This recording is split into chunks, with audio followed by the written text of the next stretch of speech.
बोलो।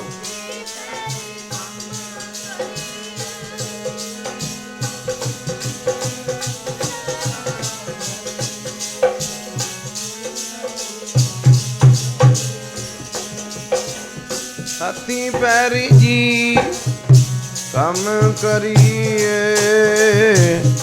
हाथी पैरी जी कम करिए।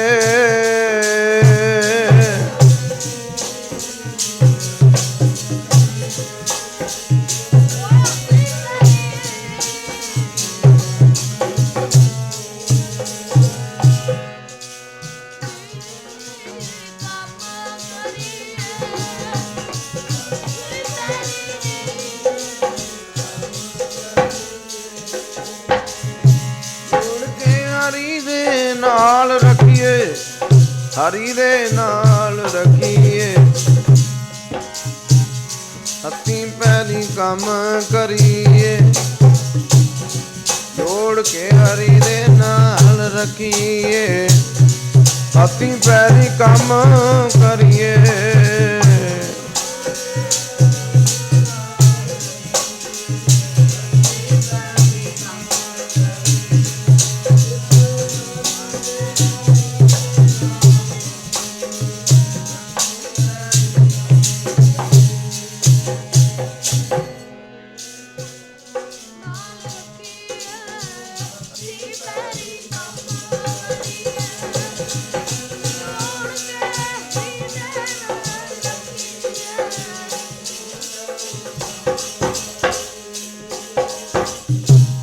गुरु साहब कहते उस निरंकार नूं याद करके जिहड़ा भी मनुख कर्म करदा ना उहदे विच बरकतां ही बरकतां हुंदी है। जदों परमेश्वर नूं याद रखदा है फिर माड़े कंमां तों इंसान दा पासा वटिया जांदा है। माड़े कंमां वल सुरत नहीं जांदी, हमेशा चंगियाई अंदर पैदा हो जाती। जदों परमात्मा नूं भुलदा है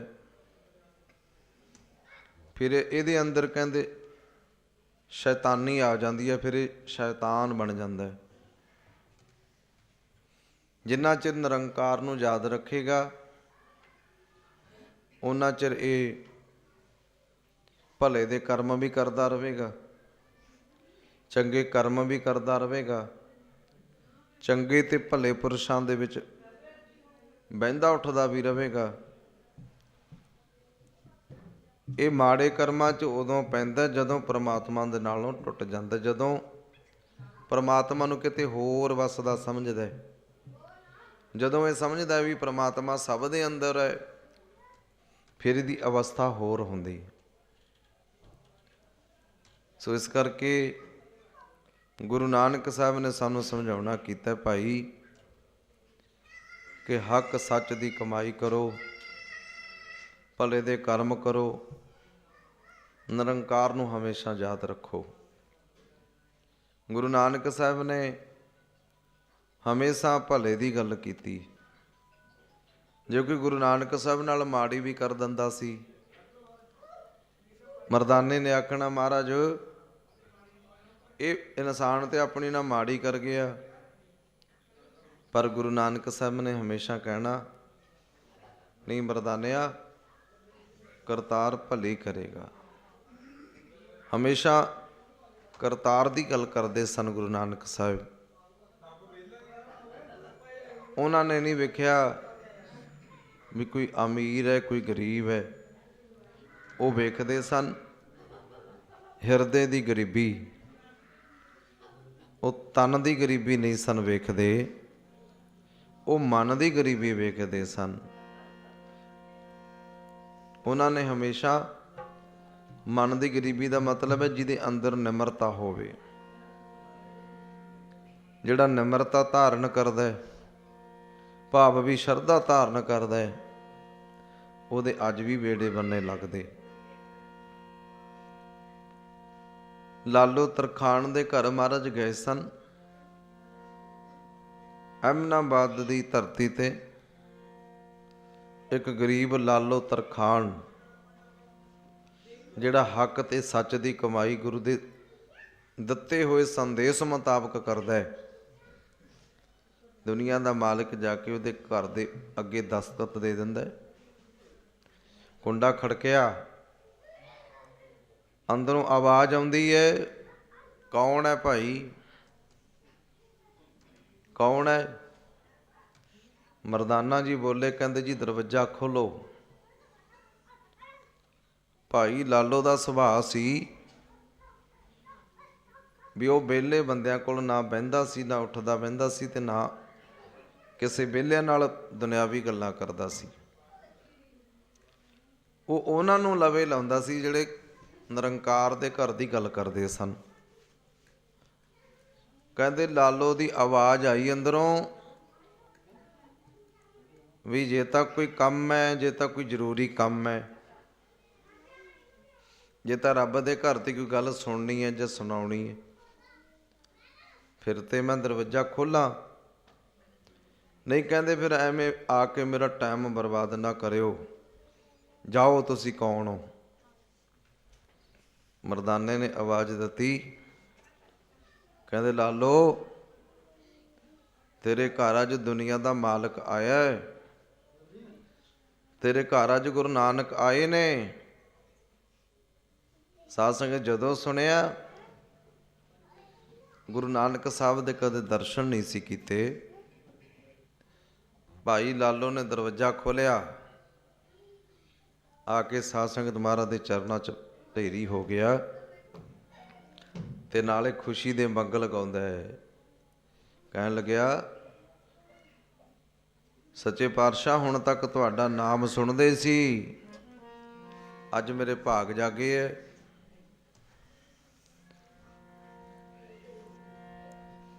ਅੱਜ ਮੇਰੇ ਭਾਗ ਜਾਗਿਆ ਵੀ ਦੁਨੀਆ ਦਾ ਮਾਲਕ ਮੇਰੇ ਘਰ ਆਇਆ ਹੈ।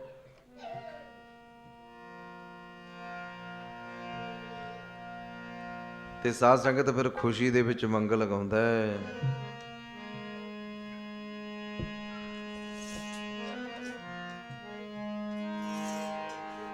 ਸੰਤ ਪ੍ਰਾਹੁਣੇ ਆਏ, ਸੰਤ ਪ੍ਰਾਹੁਣੇ ਆਏ,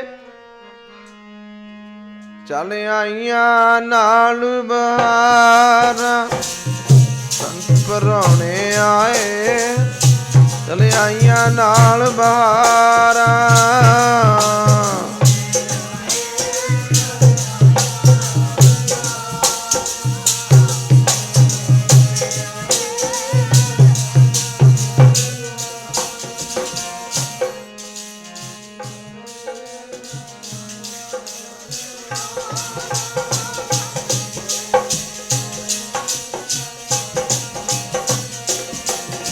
ਗੁਰਦੇਵ ਮੇਰੇ ਘਰ ਆਏ, ਚੱਲ ਆਈਆਂ ਨਾਲ ਬਹਾਰਾਂ। ਗੁਰਦੇਵ ਮੇਰੇ ਘਰ ਆਏ, ਚੱਲ ਆਈਆਂ ਨਾਲ ਬਹਾਰਾਂ। ਗੁਰਦੇਵ ਮੇਰੇ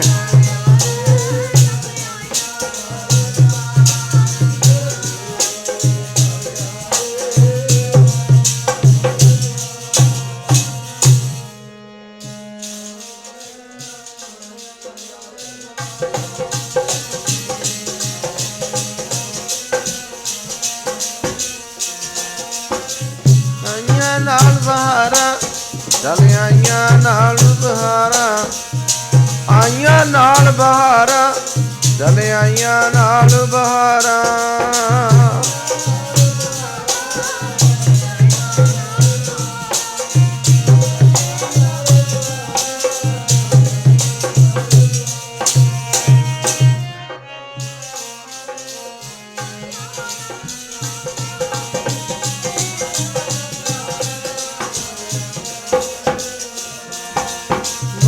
ਮੇਰੇ ਘਰ ਆਏ, ਚੱਲ ਆਈਆਂ ਨਾਲ ਬਹਾਰਾਂ।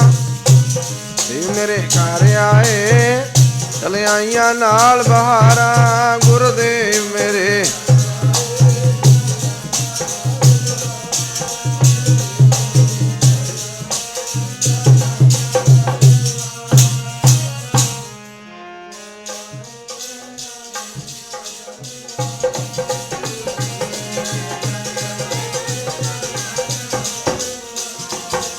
ਜਦੋਂ ਉਹ ਗੁਰੂ ਦੇਵ ਪੂਰਾ ਗੁਰੂ ਘਰ ਵਿੱਚ ਆ ਜਾਂਦੇ।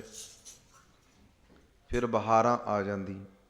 ਜਿਵੇਂ ਕੱਲ੍ਹ ਰੋਜ਼ ਤੋਂ ਲੈ ਕਰਕੇ ਜਿੱਥੇ ਗੁਰੂ ਸਾਹਿਬ ਇਸ ਪਰਿਵਾਰ ਦੇ ਘਰ ਆਏ ਹੈ, ਉੱਥੇ ਨਾਲ ਨਾਲ ਆਪ ਰੱਬ ਵਰਗੀਆਂ ਸੰਗਤਾਂ ਦੇ ਚਰਨ ਵੀ ਗ੍ਰਹਿ ਵਿੱਚ ਪਏ ਹੈ। ਲੱਗੀਆਂ ਹੋਈਆਂ ਨੇ ਨਾ ਕੱਲ੍ਹ ਦੀਆਂ ਰੌਣਕਾਂ। ਇਹ ਕੱਲ੍ਹ ਤੱਕ ਇੱਦਾਂ ਹੀ ਰੌਣਕਾਂ ਲੱਗਦੀਆਂ ਰਹਿਣਗੀਆਂ। ਗੁਰੂ ਕਿਰਪਾ ਕਰੇ ਕਿ ਇਸ ਪਰਿਵਾਰ ਦੇ ਵਿੱਚ ਹਮੇਸ਼ਾ ਇੱਦਾਂ ਹੀ ਰੌਣਕਾਂ ਲੱਗਦੀਆਂ ਰਹਿਣ।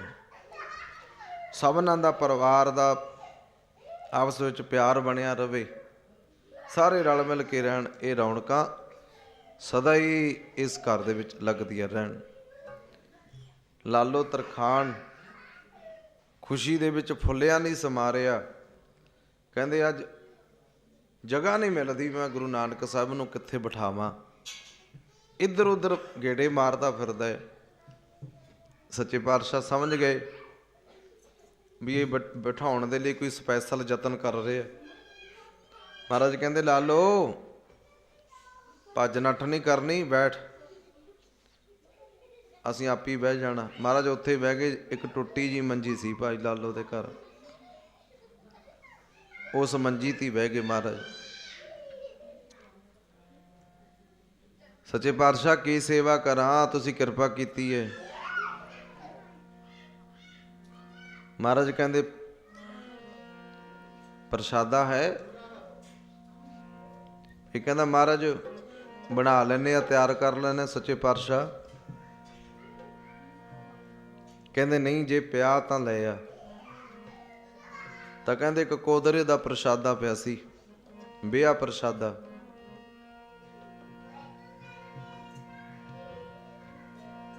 ਉਹ ਬੇਹਾ ਪ੍ਰਸ਼ਾਦਾ ਹੀ ਮਹਾਰਾਜ ਕਹਿੰਦੇ ਲੈ ਆ।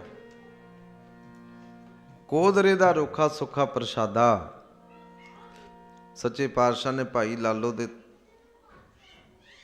ਘਰ ਵਿੱਚ ਬੈਠ ਕੇ ਆਪ ਜਾ ਕੇ ਛਕਿਆ। ਉਧਰ ਸਮੇਂ ਦਾ ਬਾਦਸ਼ਾਹ ਸੀ ਇੱਕ ਮਾਲਕ ਭਾਗੋ, ਉਹਨੇ 36 ਪ੍ਰਕਾਰ ਦੇ ਭੋਜਨ ਤਿਆਰ ਕੀਤੇ ਹੋਏ ਆ ਘਰ ਵਿੱਚ। ਉਹ ਆਵਾਜ਼ਾਂ ਮਾਰਦਾ। ਉਹ ਹਰੇਕ ਸਾਲ ਬ੍ਰਹਮ ਭੋਜ ਕਰਦਾ ਸੀ। ਜਿੱਥੇ ਤੱਕ ਉਹ ਰਾਜੇ ਦਾ ਰਾਜ ਸੀ, ਪਰਜਾ ਉਡੀਕਦੀ ਰਹਿੰਦੀ ਸੀ ਵੀ ਕਦੋਂ ਮਲਕ ਭਾਗੋ ਬ੍ਰਹਮ ਭੋਜ ਕਰੇ। ਸਾਰੇ ਜਿੰਨੇ ਵੀ ਉਸ ਰਾਜ ਵਿੱਚ ਮਹਾਤਮਾ ਲੋਕ ਸਨ, ਸਾਧੂ ਲੋਕ ਸਨ, ਉਹਨਾਂ ਨੂੰ ਵੀ ਸੱਦਾ ਦਿੱਤਾ ਜਾਂਦਾ। ਜਿਹੜਾ ਵੀ ਜਿਸ ਧਰਮ ਦੇ ਵਿੱਚ ਹੈ ਸਾਰਿਆਂ ਨੂੰ ਬੁਲਾਇਆ ਜਾਂਦਾ। ਸਾਧ ਸੰਗਤ ਫਿਰ ਕਹਿੰਦੇ ਬ੍ਰਹਮ ਭੋਜ ਦਾ ਜਦੋਂ ਸੰਪੂਰਨ ਦਾ ਟਾਲਣਾ ਨਾ ਵੱਜਿਆ, ਕਹਿੰਦੇ ਪੁੱਛਦਾ ਵੀ ਕੋਈ ਰਹਿ ਗਿਆ ਲੱਗਦਾ, ਪਤਾ ਕਰੋ ਵੀ ਕੌਣ ਨਹੀਂ ਆਇਆ। ਫਿਰ ਪਤਾ ਕਰਨ ਤੇ ਕਹਿੰਦੇ ਮਲਕ ਭਾਗੋ ਨੂੰ ਦੱਸਿਆ ਜਾਂਦਾ ਵੀ ਇੱਕ ਲਾਲੋ ਤਰਖਾਣ ਦੇ ਘਰ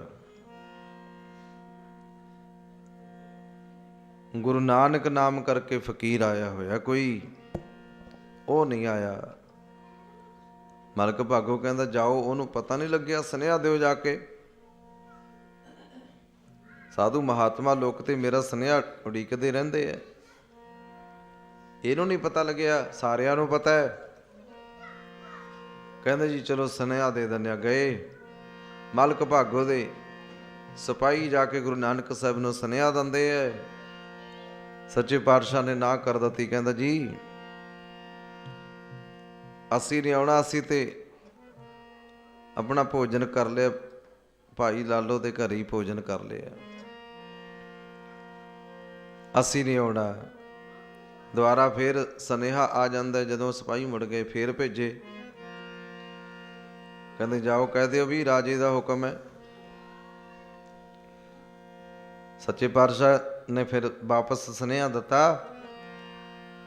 ਕਹਿੰਦੇ ਜਾਓ ਤੁਹਾਡੇ ਰਾਜੇ ਨੂੰ ਕਹਿ ਦਿਓ ਵੀ ਤੁਹਾਡੇ ਰਾਜੇ ਦੀ ਗਰੀਬਾਂ ਦੀ ਖੂਨ ਪਸੀਨੇ ਦੀ ਕਮਾਈ ਵਿੱਚੋਂ ਲੁੱਟਿਆ ਹੋਇਆ ਧਨ, ਹੱਕ ਸੱਚ ਦੀ ਕਮਾਈ, ਗਰੀਬਾਂ ਦਾ ਚੂਸਿਆ ਹੋਇਆ ਖੂਨ ਹੈ। ਸਾਨੂੰ ਤੇ ਉਹਦੇ 36 ਪ੍ਰਕਾਰ ਦੇ ਭੋਜਨਾਂ ਵਿੱਚੋਂ ਖੂਨ ਨਜ਼ਰ ਆਉਂਦਾ ਹੈ।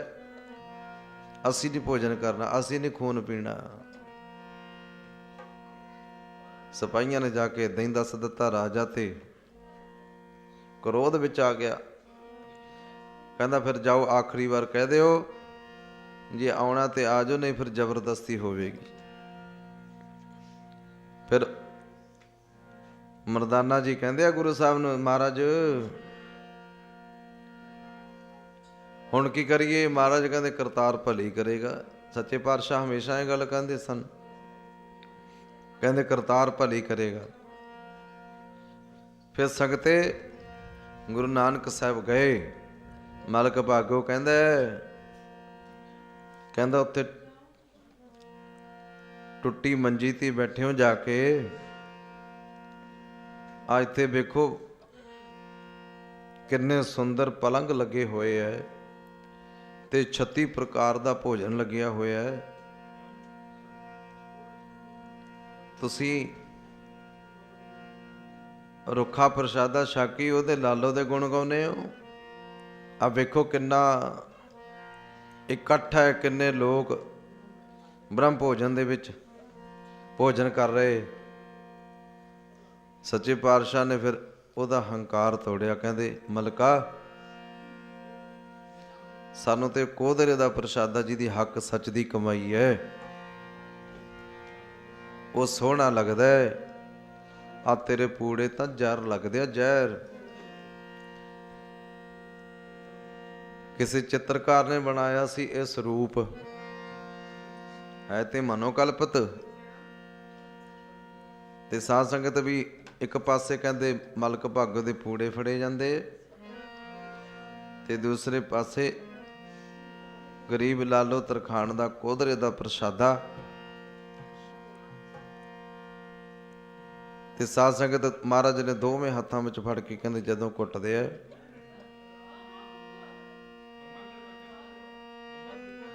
ਤੇ ਸਾਧ ਸੰਗਤ ਫਿਰ ਰਾਜਾ ਵੇਖਦਾ ਖੂਨ ਦੀਆਂ ਧਾਰਾਂ ਵਗ ਗਈਆਂ 36 ਪ੍ਰਕਾਰ ਦੇ ਭੋਜਨ ਵਿੱਚੋਂ, ਪੂੜਿਆਂ ਦੇ ਵਿੱਚੋਂ। ਉਧਰ ਲਾਲੋ ਗਰੀਬ ਤਰਖਾਣ ਦੇ ਕੋਧਰੇ ਦੇ ਪ੍ਰਸ਼ਾਦੇ ਵਿੱਚੋਂ ਦੁੱਧ ਵਿਖਦਾ ਹੈ। ਤੇ ਸਾਧ ਸੰਗਤ ਤੇ ਗੁਰੂ ਨਾਨਕ ਕਿਰਪਾ ਕਰਦਾ, ਜਿਨ੍ਹਾਂ ਉੱਤੇ ਮਿਹਰ ਕਰਦਾ। ਭਿਖਾਰੀ ਤੇ ਰਾਜ ਕਰਾਵੇ, ਰਾਜਾ ਤੇ ਭਿਖਾਰੀ। ਭਿਖਾਰੀਆਂ ਨੂੰ ਰਾਜੇ ਬਣਾ ਦਿੰਦਾ ਤੇ ਰਾਜਿਆਂ ਤੋਂ ਭਿਖਾਰੀ ਬਣਾ ਦਿੰਦਾ। ਬਹੁਤ ਲੋੜ ਹੈ ਗੁਰੂ ਨਾਨਕ ਦੇ ਚਰਨਾਂ ਵਿੱਚ ਜੁੜੇ ਰਹੀਏ। ਪਰਮਾਤਮਾ ਸਭਨਾਂ ਉੱਪਰ ਮਿਹਰ ਭਰੇ ਹੱਥ ਰੱਖੇ। ਸਰਦਾਰ ਜੋਗਿੰਦਰ ਸਿੰਘ ਉਹਨਾਂ ਦੇ ਸਮੁੱਚੇ ਪਰਿਵਾਰ ਦੇ ਚੰਗੇ ਕਰਮ ਨੇ ਵੀ ਆਪਾਂ ਸਾਰੇ ਰਲ ਮਿਲ ਕੇ ਮਹਾਰਾਜ ਸਾਹਿਬ ਦੇ ਚਰਨਾਂ ਵਿੱਚ ਬੈਠੇ ਹਾਂ।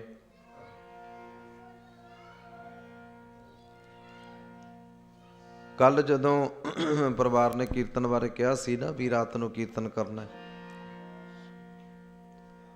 ਆਪਣੇ ਗੁਰਦੁਆਰਾ ਸਾਹਿਬ ਗੁਰਦੁਆਰਾ ਗੁਰੂ ਅਮਰਦਾਸ ਜੀ ਵਿਖੇ ਰਾਤ ਦਾ ਦੀਵਾਨ ਸੀ, ਤਾਂ ਕਰਕੇ ਨਹੀਂ ਆਪਾਂ ਹਾਜ਼ਰੀ ਭਰੀ, ਨਹੀਂ ਫਿਰ ਰਾਤ ਵੀ ਆਪਾਂ ਕੀਰਤਨ ਕਰਨਾ ਸੀ।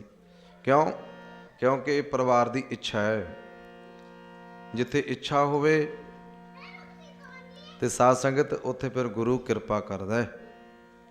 ਹੁਣ ਆਪਾਂ ਰਲ ਮਿਲ ਕੇ ਸਾਰੇ ਬੈਠੇ ਆ ਨਾ, ਕੁਝ ਘੜੀ ਕੁਝ ਸਮਾਂ ਆਪਾਂ ਮਹਾਰਾਜ ਦੇ ਚਰਨਾਂ ਵਿੱਚ ਜੁੜੇ ਆ।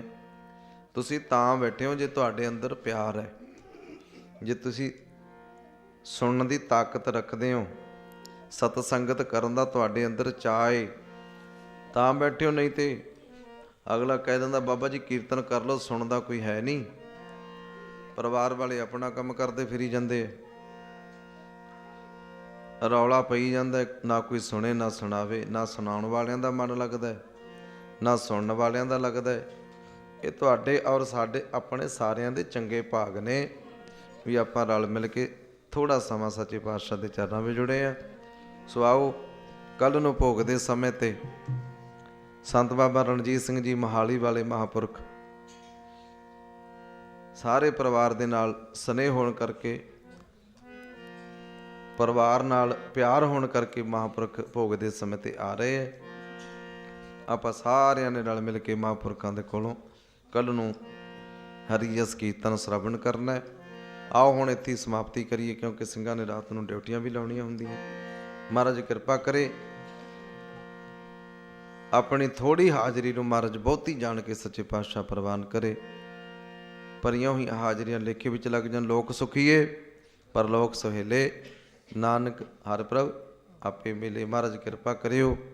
सरदार जोगिंदर सिंह उन्होंने दे समुचे परिवार के सिर ते मेहर भरे हथ रखियो। चढ़दी कला दी दात बख्शियो। बच्चों के सिर ते मेहर भरे हथ रखियो।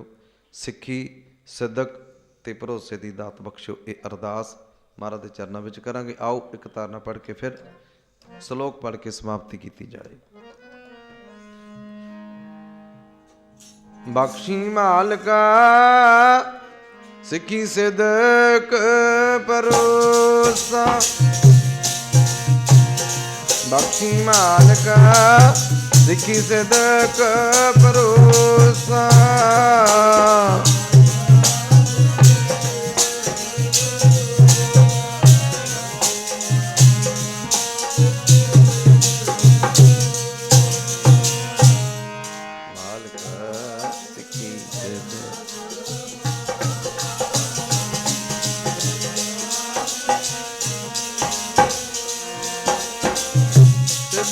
भरोसा सिक्खी सिदक भरोसा।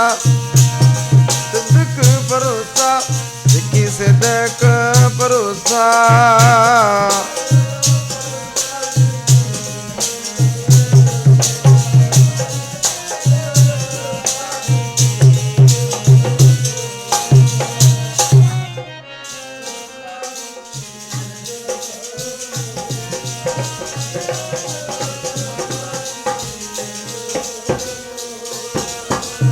बख्शी मालका सिक्खी सिदक भरोसा।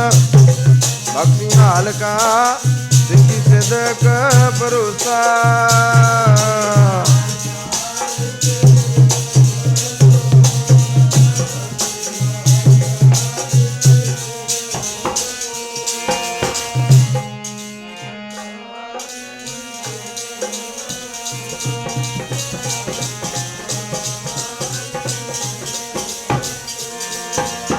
पवन गुरु पाणी पिता माता धरत महत।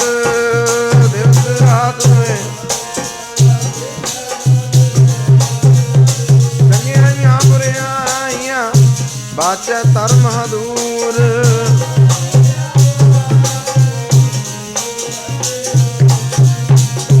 नाम ते आया गए में सकत काल।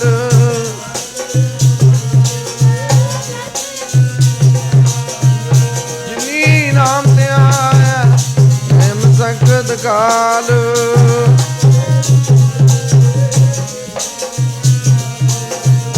संत जना मिल हर जस गायो। संत जना मिल हर जस गायो।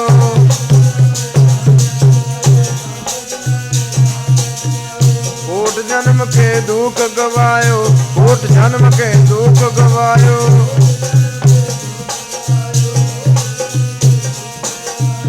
जो चाहत सोई मन पायो। जो चाहत सोई मन पायो।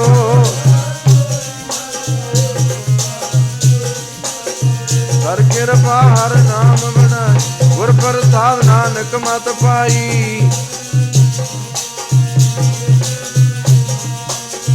तेरा नाम सत है। तेरा नाम सत है।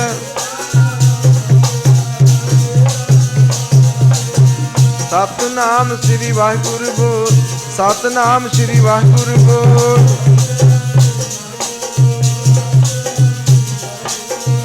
वाहिगुरु बोल कदे ना डो। वाहिगुरु बोल कदे ना डो।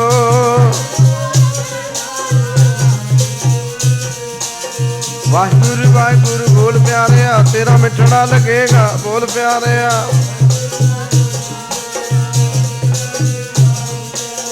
वाहिगुरु जी का खालसा वाहिगुरु जी की फतेह फतेह।